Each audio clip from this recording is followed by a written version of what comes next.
5 நாள் ஈத் ஹாலிடேஸ்ன்னு டிக்ளேர் பண்ணிட்டாங்க. சின்ராஸை கையிலே பிடிக்க முடியாது அப்படின்ற அளவுக்கு பயங்கர ஜாலி ஆயிடுச்சு. ஆனால் எங்கே போகிறது, என்ன பண்ணுறது அப்படிங்கிறது ஒரு பெரிய கொஸ்டின் மார்க்குங்க. ஏன்னா சரியான சம்மருங்க. வெயில் சும்மா காட்டுன்னு காட்டுது வெளியில். நம்ம ஆள் கூப்பிட்டு போய் உட்கார வச்சு கணக்கு சொல்கிறேன்னு ஆரம்பித்து ஒரு கணக்கு ஆரம்பித்தாருங்க. யாருக்கெல்லாம் கணக்குன்னா அலர்ஜி, யாருக்கெல்லாம் கணக்குன்னா கிரேட் எஸ்கேப் ஆயிடுவீங்க அப்படின்னு கமெண்ட்ஸில் சொல்லுங்கள். நான்லாம் பயங்கரமாக எஸ் ஆயிடுவேன்.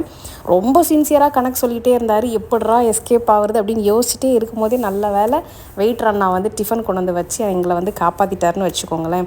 யாரெல்லாம் இந்த சம்மர் ஹாலிடேஸில் இந்த ஈதுக்கு எங்கெல்லாம் அவுட்டிங் போனீங்க அப்படின்னு சொல்லுங்கள். கடைசி வரைக்கும் நாங்கள் பிளான் பண்ணி 2 நாள் வீட்லேயே ஓட்டிட்டோம், 2 நாள் தூங்கியே ஓட்டிட்டோம். ஒரே ஒரு நாள் மட்டும்தான் அவுட்டிங் போனோம். இந்த மாதிரி நிறைய பிளான் பண்ணுவோம், கடைசியில் எதுவுமே செய்ய மாட்டோம் அப்படின்னு எங்கள் கேட்டகரியில் யாராவது இருக்கீங்கன்னா நீங்களுமே வந்து கமெண்ட் பண்ணுங்கள். கடைசியில் இந்த பாய்ஸ் ப்ரிப்பேரிங் ஃபார் அவுட்டிங் அப்படின்ற மாதிரியே ஆகிப்போச்சுங்க.